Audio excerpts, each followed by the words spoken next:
One particular incident, we were going up, and it was on a ridge, and there was so many trees here, and then there was an opening in the trees. So when we got up there, somebody said, "Don't go across yet." The Germans had it timed. When you went up here and they know you're going to go across, they would time it and fire and catch you. You know, like leading a duck when you're shooting and whatnot. That's what they were doing.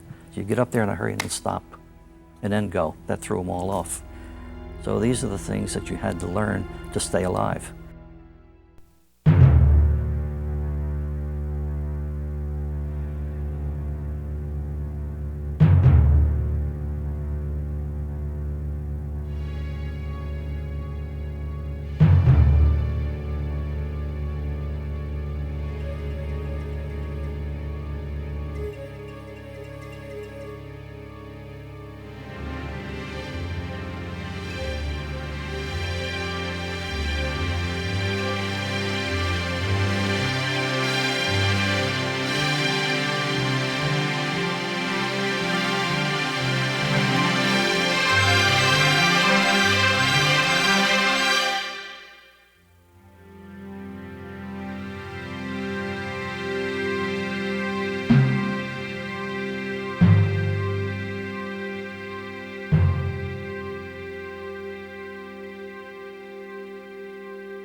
Welcome to Triumphant Spirit, America's World War II Generation Speaks.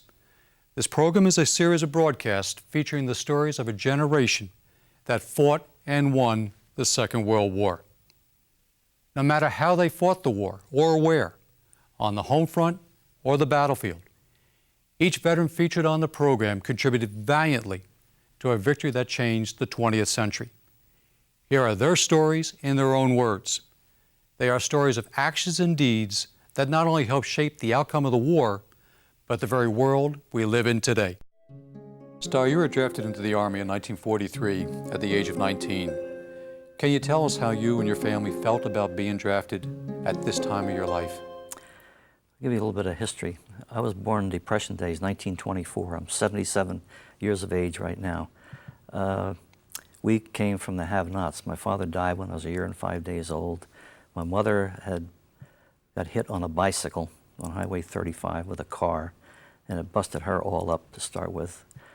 We were on relief to start with. We were going back to the days when you got script to buy clothes in certain stores in Red Bank, that type of thing. The township would give you wood and so much money for groceries and kerosene. That's how I lived to start with. I went into when I was going to high school, to start with, I played baseball. I liked baseball to start with. Towards the end, I was offered a scholarship for college for baseball. I was a pitcher. I was pretty good, control pitcher and so forth, and fast. But I turned it down. Charlie Huff was the principal, and I declined it because of the impending war that was coming, or we were in at that time, and I would have no financial support or anything. Plus, I wasn't a good student. No, let's not kid myself. So I was going to get drafted to start with, so I took the aviation cadet exam in Red Bank. I took the written test and I passed it, barely passed it. But I had broken my back during the summer months when I was in high school on a farm. I fell 12 feet through a door in a haymow. I was following an individual who showed me around, and it goes down into the cow barn, concrete floor, and I landed on my feet, crushed a vertebrae in my back and fractured my heel. Didn't want me to play baseball at that time to start with. After that was all over, I was wearing a brace even when I went for my physical for the Army to start with. And I had told them I had taken the aviation cadet exam and whatnot. They said, well, if you pass this, we'll take you out of whatever outfit you're in and put you in the Air Corps. And I thought, sure you will. You know, it was never going to happen because I wasn't the cream of the crop to start with. So it never happened. But when I did get drafted, I had AC hanging around my neck, which is aviation cadet, which helped me because they asked me what I wanted to start with. So I took mechanics, which I scored very well in to start with, and I took the Army. And from there I went to Fort Dix. And from Fort Dix, I went to North Camp Hood, Texas. While in Fort Dix, I was a supernumerary on an engineer shipment to Fort Devens, Massachusetts. You know, if they don't show up, you fill their spot. So I went to Texas, an automotive school and a tank school there, and plus my basic training. What is a Tank Destroyer Battalion, and how is it equipped? Well, I was in a towed mount outfit that had 3-inch guns to start with. And when I joined it, I was the 13th man, believe it or not, and this is in France. And I think the purpose of that was looking far ahead that they were going to convert over to tank destroyers, which were M36s. But I don't want to get ahead of my story with that. So I really don't know too much, but I know in combat, when I went with them, we had crossed a river on a Bailey bridge, and I looked down, and here's MPs and engineers in foxholes, and I thought, uh-oh, we're in trouble. Why are they in foxholes? Because being shelled. So we get up, we relieve the cannon company. And This is in France? This is in France, yeah. And cannon company left to start with, and we had the guns, and half of the people dug in the gun, the other half dug their own foxholes. We didn't get that completed, and the Germans started to attack. They were hollering they needed ammunition to start with. And I jumped out of the foxhole. It was an officer running around, but I didn't know who he was. He was in our outfit. I didn't know anybody in the 610th because I didn't train with him. And he was shouting words of encouragement and whatnot. And I jumped out. They hollered, medic, medic. And they said, never mind. I looked down. Here's a GI on the edge of a foxhole with his whole shoulder blown right out to start with. So I ran over and climbed up in a 2.5-ton truck. Not a good position to be because shells are coming in and trees are falling down and start with. And I handed down the ammo. Somebody came and picked it up and took it back. It was phosphorus and everything else. And they broke up the attack. On the left, our side, they started a counterattack and whatnot. They sent 5 Sherman tanks in to start with. An American counterattack? Yeah, and every one of them got knocked out. I could see it. Boom, boom, boom. Some of the guys were trying to get out of the hatch. Some of them made it, some of them didn't. The officer was with me. We were shouting words of encouragement. Come on, come on. Get out of there, get out of there. A lot of them didn't make it. Then he'd run to the back of the tank. That was my first encounter in combat. So this was your introduction to combat. Yes. in France. Mm-hmm. Stuy, how did you get to France prior to this combat action? Well, as I said, I was in a rebel depot, and I landed, is that what you want me to tell you, how I landed? Went aboard an English ship, and then from there we climbed down the rope ladder with your gun and your pack and so forth, everything. I went to an LSI, landing ship infantry, which took you ashore and dropped you off, but you had to wade into shore. And you came across Utah Beach. Yes. 4 days after the invasion. Right. They had everything there. The barrage balloons were up. Planes were flying around. I think they were ours to start with, except at nighttime. And so, but no bullets coming our way. And I remember walking through St. Mary-Glise. Everybody went through St. Mary-Glise, I think, that landed in that area to start with. And from there I went on up, and that's how I joined. And that's how you joined the 610th Yeah, and when Tank Destroyer Battalion. when they picked us up in the 2.5-ton trucks, and we're going through a small town, the French would throw fruit to you, apples and so forth. Well, the one apple I didn't see, and it caught me in the eye, you know. And I couldn't see out of that eye, and I thought, boy, am I handicapped. Go in the front lines, and I have one eye. 2 eyes are not enough in a lot of cases. You know. But I did okay, really. I can't complain there. Stuy, you described your first combat action. What happened afterwards? Where did your unit go from that location? Well, we were in the hedgerows, too. Could you describe that to our audience? Hedgerows are man-made, you might say, embankments that are pretty high and pretty wide, that foliage is growing all over to start with, and they're all in squares to divide the property off for the farmers and so forth. And the Germans got embedded in there, and you couldn't get them out. And with tow mounts, we were helpless. We couldn't do anything. One little thing I remember, I was there, and it was hot in the summertime, and I had biscuits with jelly on it. And I put jelly on one biscuit and put it in my mouth, and I didn't know it, but there was a bee on that and stung me on the roof of my mouth. That's the highlight of that particular incident.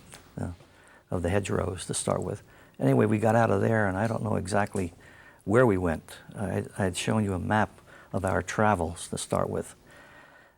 And it was soon after that we went back to outside of Nancy, France, for conversions to M36 tank destroyers, which were 31-ton vehicles that had 90-millimeter gun, which is our answer to the German 88 to start with. And it was a pretty powerful weapon, it really was. And this is after the Normandy campaign? Yeah. Right. And we were out, as I say, we're outside of Nancy and in the area, changing over. We more or less made up our own TO&E, whatever we wanted they gave us to start with. And we didn't know it, but right alongside it was an unmarked minefield. And it had been raining and so forth. One Jeep hit a mine and whatnot, and the individual was killed. That's all I know at that particular time. And we converted over to start with, and then from there we went back into combat. Now, in combat with a tank destroyer outfit, you're not assigned to any particular division. The division, you come under a corps, and the infantry division would request such and such an outfit to go with them. We were with different divisions over there, but primarily with the 80th Division. That's what we stayed with, I think probably for 80-some days, something like that. We were with them. And then I got into the maintenance crew after that. That was my part of combat. But being in a maintenance crew, that's a tank retriever that I spent a lot of time in to start with. Had a radial engine in it to start with.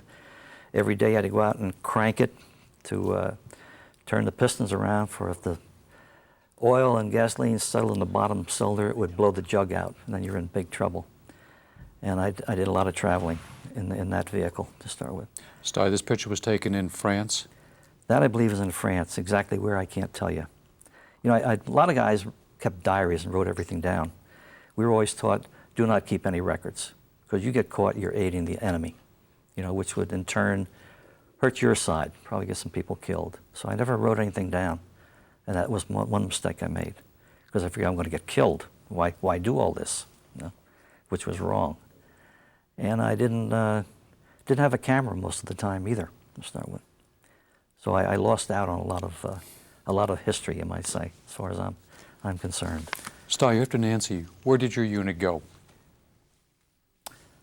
I don't know exactly where they went from there.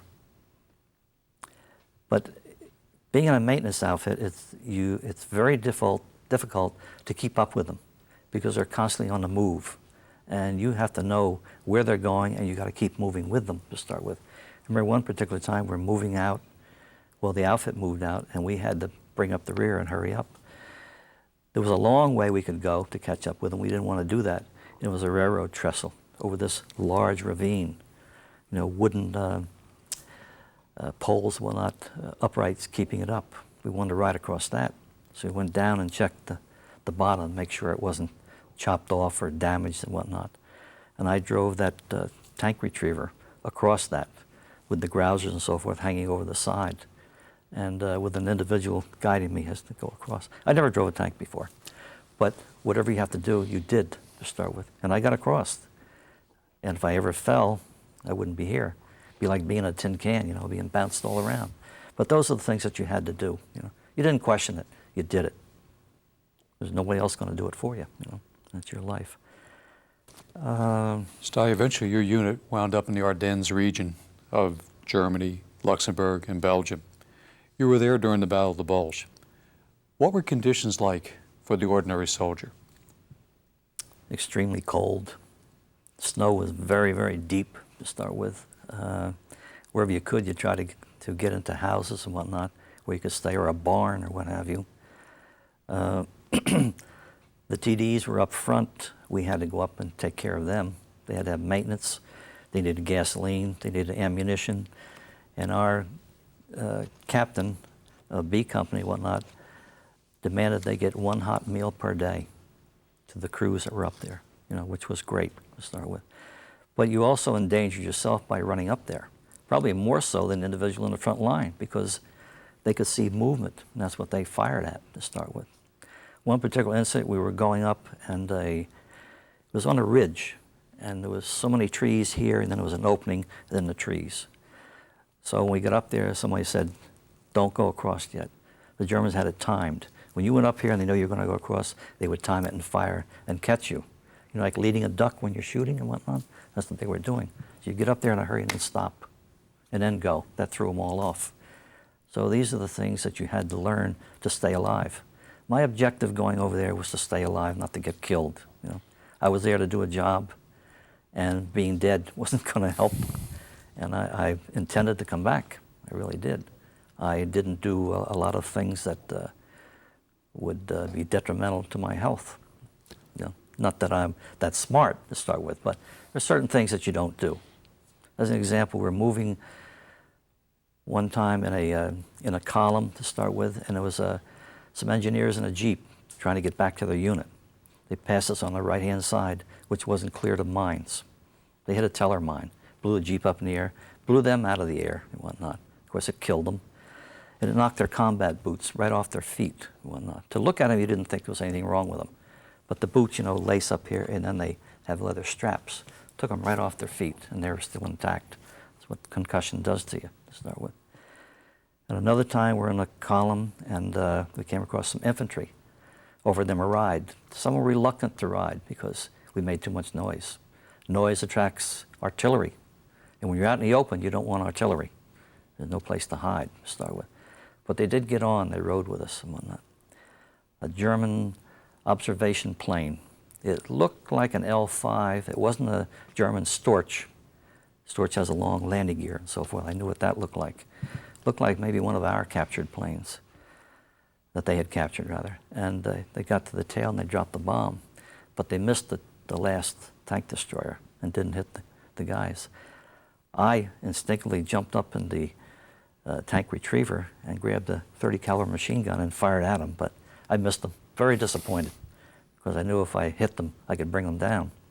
But they got away. But those are things you had to be aware of.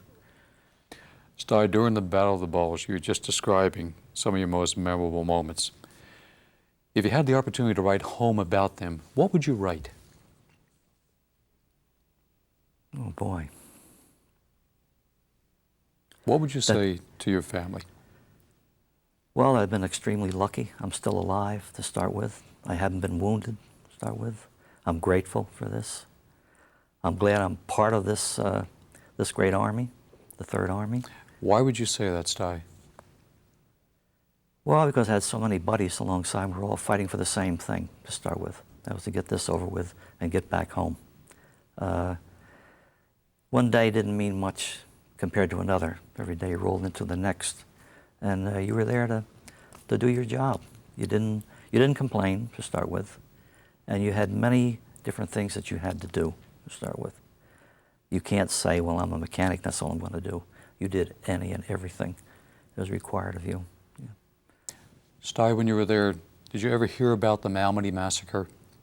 I rode by where the helmets were thrown in the snow at that particular time, yeah. Could you describe for our audience what that was all about? Well, it was mentioned to us what had happened, to start with, that these soldiers were massacred. I think, I can't think of the German commander now that did that. That was Joachim Peiper? Yes, and yes, his he was Panzer responsible Group, for that, yes. right, on December 17th, 1944. Yeah, and when the word got out that he had done this, to start with, you wouldn't want to be a German and get captured. And that was the feeling. They had no use for the Germans, because that was uncalled for, to do something like that. It's a massacre. It was a massacre involving 115 captured American POWs. In the course of gathering them all together, the Panzer Group unit opened fire on them. Keep in mind, these are captured POWs. 86 lost their lives on the spot. I can imagine that word got out fairly fast about that massacre. Oh, yeah. And when you did hear about it, again, your reaction was? Well, your opinion of the Germans was dropped real low, to start with. You really didn't care what happened to them, to start with. You lost your compassion for them, to start with. If they could do this to your men, you might as well do the same thing to them. Because you can be on the outside and criticize, but if you're there, you will see it the same way. Yeah. Stuy, where did your unit wind up at the end of the war? We were down in Ingolstadt, I do remember that, which is outside of Munich to start with. And I think the last day of the war was May 8th to start with. Even though the war had ended that day, communications cannot get to everybody to start with. There was supposedly a German plane flying overhead. They thought it was a Ju-88 to start with. Somebody in our outfit had a clear field of fire and fired at it and shot him down. It turned out to be a mosquito bomber, British. And I remember bringing them back, and they were two mad Englishmen. They get shot down. But it was over a bridge, so they figured that was a German plane, yeah. I'm holding up a picture, yes. Could you describe it? Yeah, that's a picture, I think, taken, I don't know whether it was Luxembourg or Belgium. And it was by a CP. Why we went back there, I don't know, but you always travel in pairs anyway. Could you describe what a CP is? It was a command post, yeah. And I'm dressed quite warm, had all the clothes I could put on and still move to start with, because it's bitter cold. I remember that, yes. I can't say any more about it. Winding up in the southern part of Germany at the end of the war, your unit was in an area known as the National Redoubt, an area in which the Allies thought the Germans would make a last stand. In this area, what did you see? What did you experience? You thought the Germans would make a last stand with the defensive and so forth? We know all during that time, I think a lot of the GIs would mention different things that took place. You could hear a lot of disturbance at nighttime, engines running and noise and whatnot, that the Germans were up to something. You didn't know what.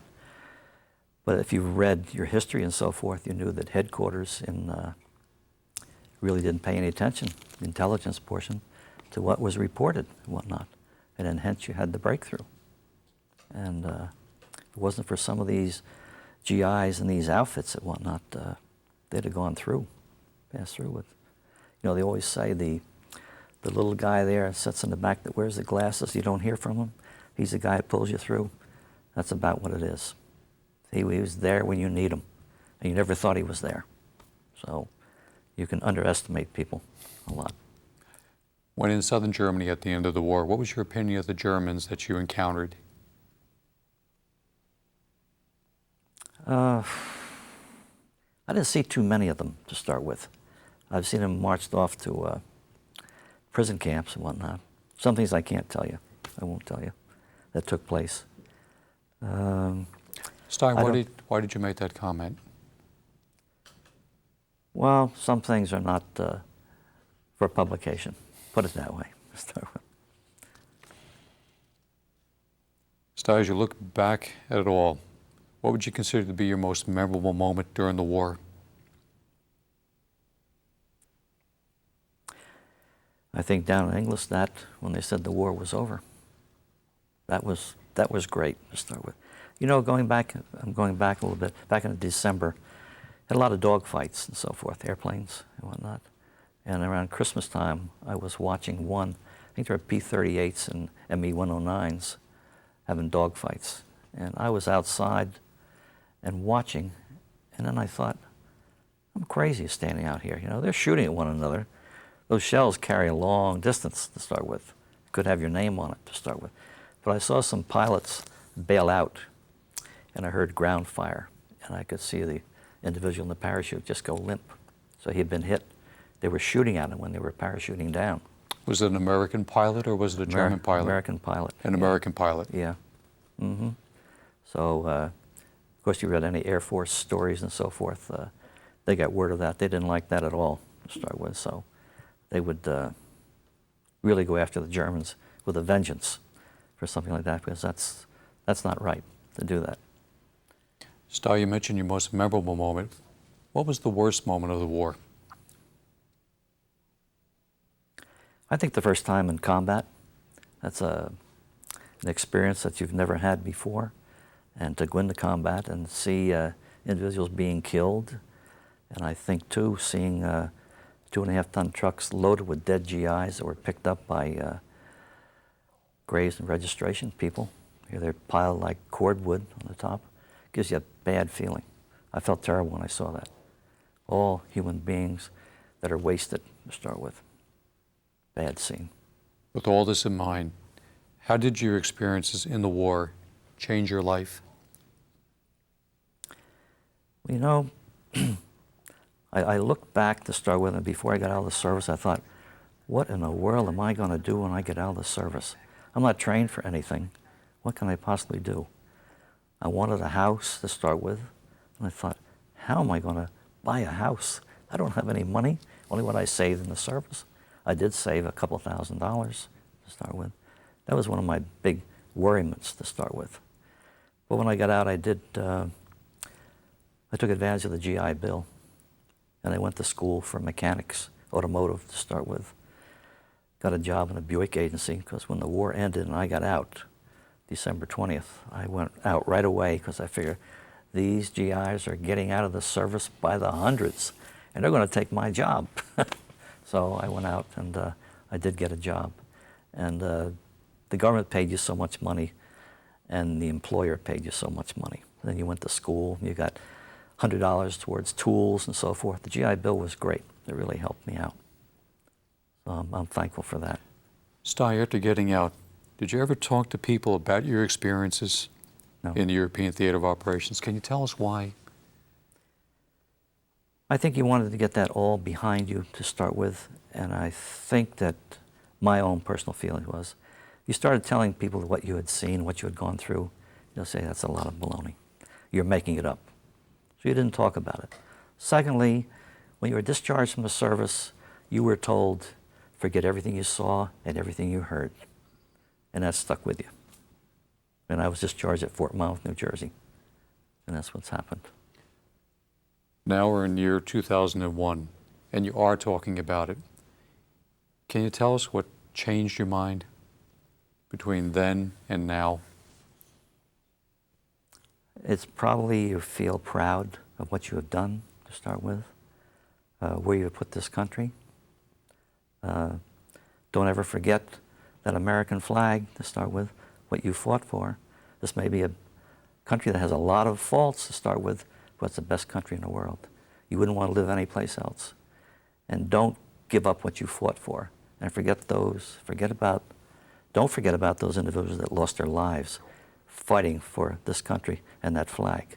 That should never be forgotten, to start with. I hope the future generations look at it the same way. Would that be your message to future generations? Yes, be thankful for what you have and where you are. Things may be bad, but you better look at it the second time, because it really isn't that bad. Because any GI in any war would trade places with you. Stan, do you believe that that is the legacy of your generation, what you had just described?